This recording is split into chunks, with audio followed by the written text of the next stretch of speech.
Hi, welcome to English 201. If you are not registered for English 201-831, then you have chosen a weird spot in which to spend your time on the internet. But welcome anyway. My name is Professor Andy Tullhurst, and we will be engaging in a semester together where we look at nominally the ability to communicate and make meaning. In particular, argument, and even in more particular, your area of interest and that argument. In this video, we're going to kind of cover three things. We're going to go a little bit about me and a little bit about the course, and then we're going to do a little digital tour of the Canvas page, and then finally we'll look at the very first week's assignments, such as it is. A little word about the digital tour. If you feel comfortable with the Canvas setup, you do not need to take the digital tour. However, that does not absolve you from knowing that information later. And, I couldn't find it. Well, you should have taken the tour, man. It was free. In fact, you paid for it. So, please become familiar with the course and how it operates so that you don't spend a lot of wasted time clicking and looking for things when you actually could be doing said things. That said, we'll start with about this. About this. Okay, this. We'll start with, I guess, me. My name is Professor Andy Tullhurst, Professor T, Professor Tullhurst, Mr. T, though deeply ironic. No mohawk, white, no chains. Still, if you want to go that route, that's fine with me. Makes me feel cooler. A little bit about me.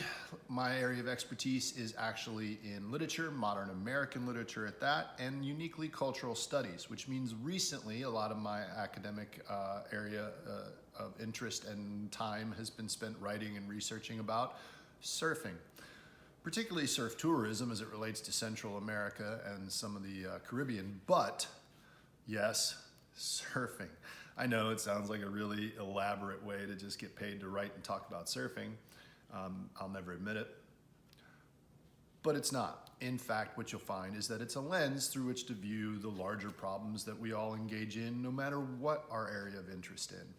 And that is sort of a nice way to segue to your course. Your course is featured through largely your interests, right? So I think the first place to start is your text. Here it is. In case you couldn't find this, the reason that you can't find it is because it's out of print. But the good news for you is that that means that you are able to get the uploaded PDFs from me for what we need. Now, we can't take everything from the book. In fact, that's actually illegal. But we can take enough of what we need, and the other arguments are all available on other sources, which will all be provided for you on the Canvas page. So, for the cost of the credit, you've covered your textbook cost. The book, if you look, is designed around global issues, local arguments, which is kind of how our course is structured. At this point, you have the unmitigated opportunity to focus on growth, particularly growth in writing. And in this case, hopefully writing that is directed and geared or oriented towards your area of interest and expertise. After all, you're paying to be here. Some of you are EVS majors, some of you are bio majors, some of you are chem, math majors. Some of you are, health and human sciences interest. The list is endless. Well, not endless. I think there's like 56 different majors that are here. But anyway, it's a long list. Those interests shouldn't have to be subdued or subjugated to my expertise in order to communicate what the real point of this course is, and that is writing. In our text, you're going to find a number of different arguments that are both liberal and conservative, and some that are falling in between, some that are entirely devoid of politics and are more about social responsibility than politics. But that can sometimes terrify people. You know what I'm terrified of? Escalators. Yeah, I've been taking steps to avoid them. Think about it, you'll get it. Steps to... What I won't avoid is the hard conversation, and neither should you.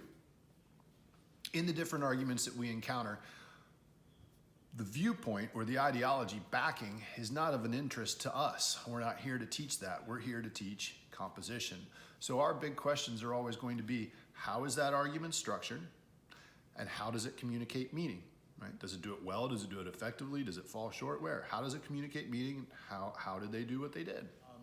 This course is geared so that you take your area of interest. Some of you are environmental majors, some of you are biology majors, some of you are chem majors, some of you are math majors, some of you have language, music. The list is endless.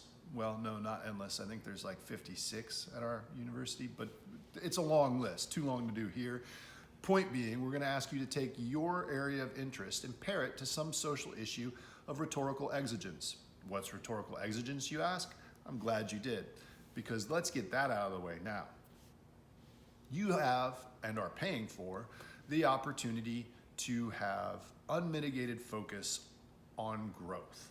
So, rhetorical exigence means the purpose or the need for this argument to be in conversation currently. As a matter of growth, we're going to push you beyond the pallid little troll arguments that you may have engaged in high school or even in 101, meaning abortion and is it wrong, or why marijuana should be legal. I mean, that one, really, like, you're late. It is. Drive to a state where, anyway, we're going to move beyond those pallid little arguments that are always the same and actually push you into some area that's of said interest to you. At a liberal arts school, you have the ability to choose from a wide range of majors. And so it's my duty to teach you how to engage with composition in your area of interest in a way that will benefit you and sort of transfer through the different parts of your academic experience here at the university. And hopefully beyond, who knows. So that's what we're gonna do. If you have no idea what you want to major in yet, no problem. Now's a great time to pick one. Make a little list for yourself, 3 or 4 majors that you think maybe you'd like to kind of explore. And for the purpose of this course, choose one of those, put that hat on, and then we'll engage the rest of the semester just pretending what a great art major you're gonna make. It'll work. And if you want to know, now's the time to try. It costs you nothing. Well, it costs you the course credit, whatever that costs per credit. But it's a rather small cost for the opportunity to try a larger life avenue with unmitigated focus. You can do what you can dig as deep as you want. You also have the opportunity, and in fact are paying for, an unlimited access to a number of databases and specific journals and research and areas of research. So I'm going to please insist that we move beyond just Google and that we move beyond just the quick Wikipedia search to get started and actually move into areas of focus. So in the end, whether you identify or understand or value this argument over that argument, a little bit of this over all of that, or some of this over none of that, whatever, the more important questions for us, especially since we are a wide, diverse composition ourselves of areas of interest, is how is it structured and how is meaning being communicated, right?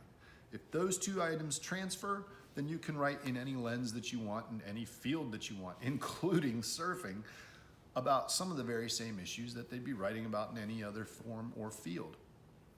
Believe it or not, it works. So that's it for a little bit of me, a little bit course. Anything else that you need is either in the syllabus and or in the different modules. Let's take a look at that stuff together now as we go over the little digital tour. Here is your English 201 Canvas classroom, such as it is. Exciting, I know. I have no control over the drab color scheme. It is out of my control. Sorry.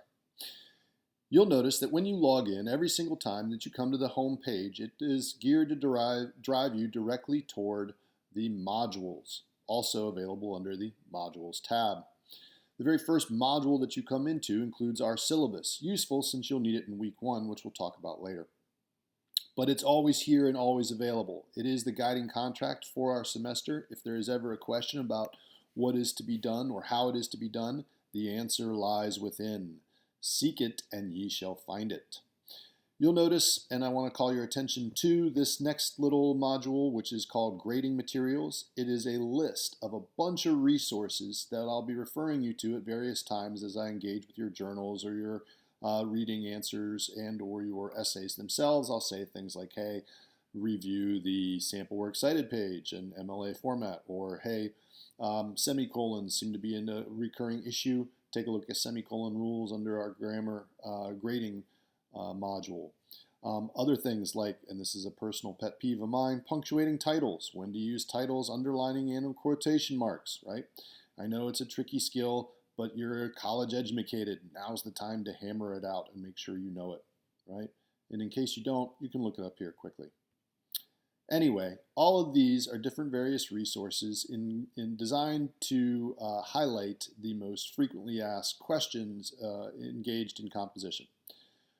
Number one, probably early on, is incorporating quotes. If you weren't doing it a lot in 101, you're going to be asked to do it now, particularly as you try to give voice to or summarize someone else's argument in an effort to then either reinforce or transition to your own point.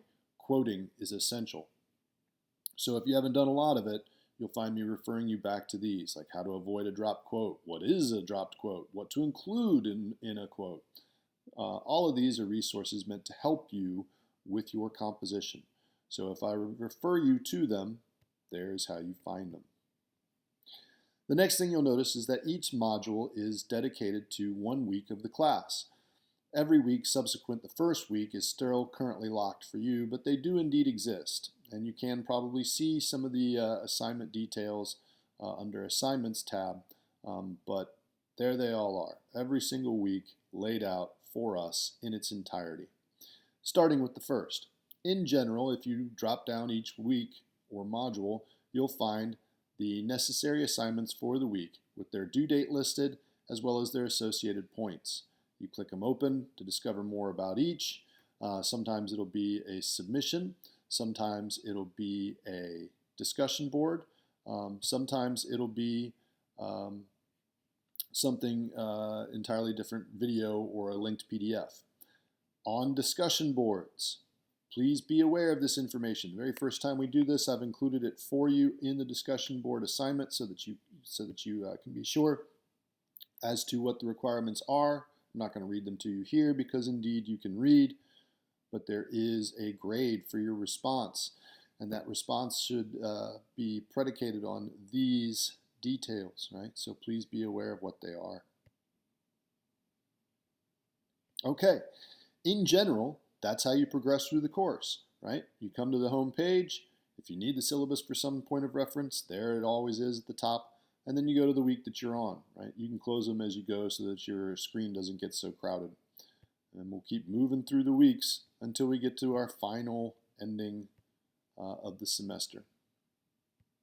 Rubrics for major assignments are attached and available for you currently. So you can see kind of what you're going to be held to as far as standards and where the points fall in order to achieve the total that you want.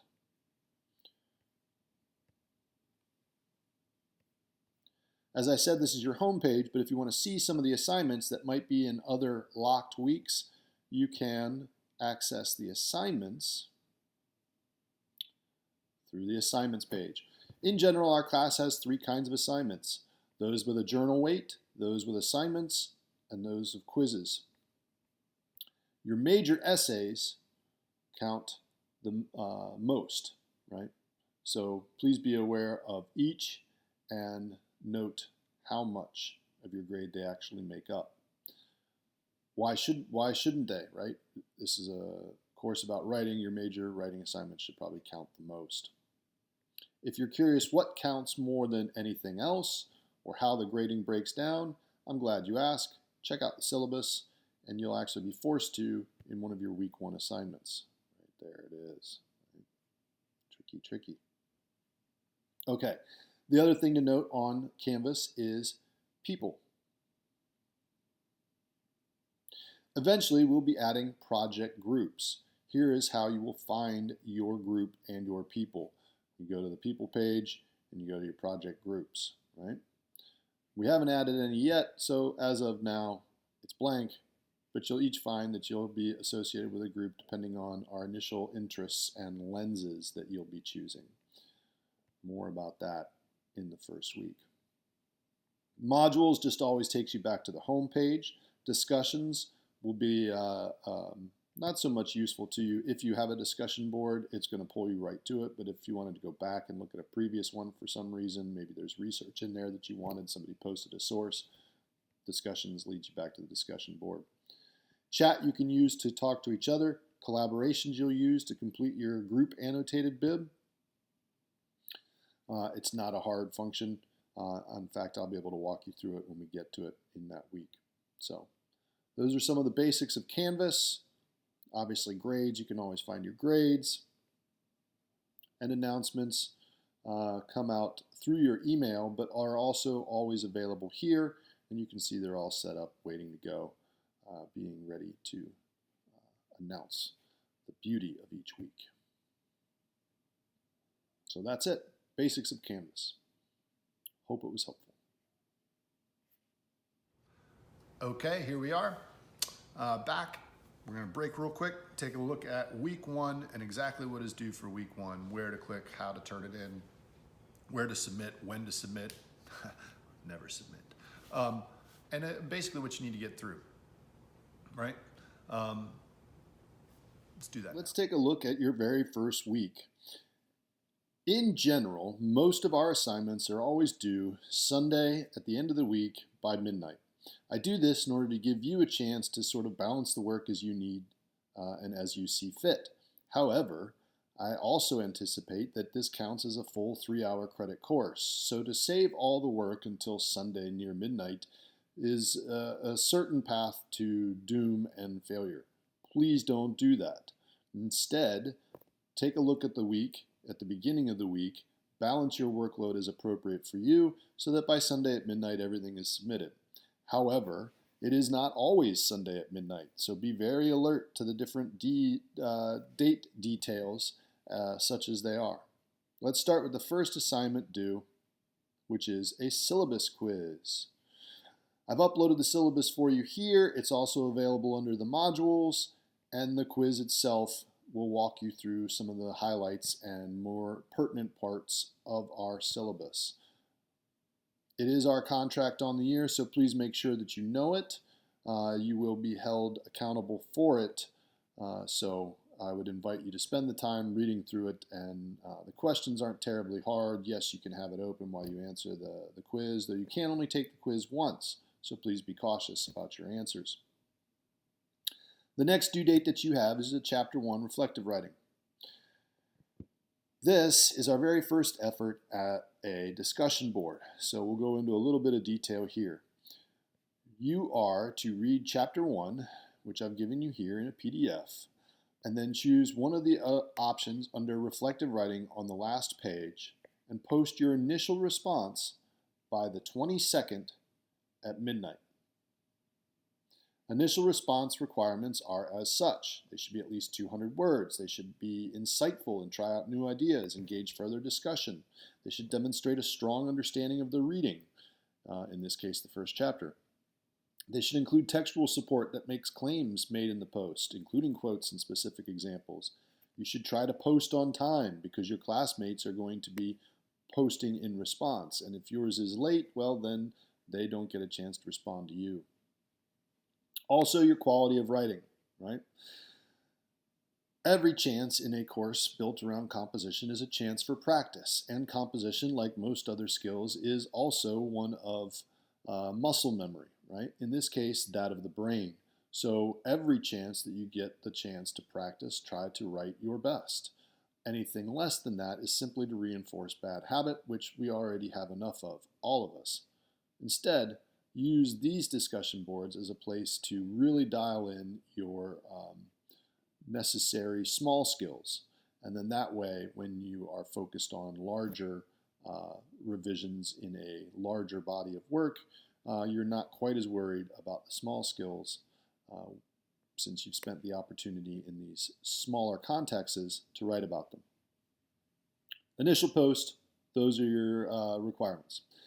Now, you have to respond to 2 people's posts. Responses carry a grade, yes, but they also carry their own set of requirements. Please be aware of what they are so that you don't get points deducted for saying something like, wow, that's a really good idea, period, stop, full stop. Yes, it might be a very good idea, but the idea here is to engage in a community that offers a challenge as well as opportunity for growth. So to merely agree or note that something is good is ultimately useless, though kind.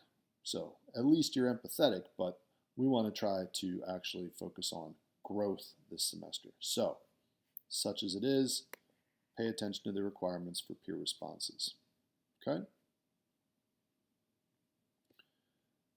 That is due your post the 22nd, your 2 responses to your classmates by the 24th. The last assignment of the week is your first journal. I've asked you to read that first chapter, yes, and answer questions 1 and 2 on page 4. You'll note the discussion board was based on page 13. This is questions 1 and 2 on page 4.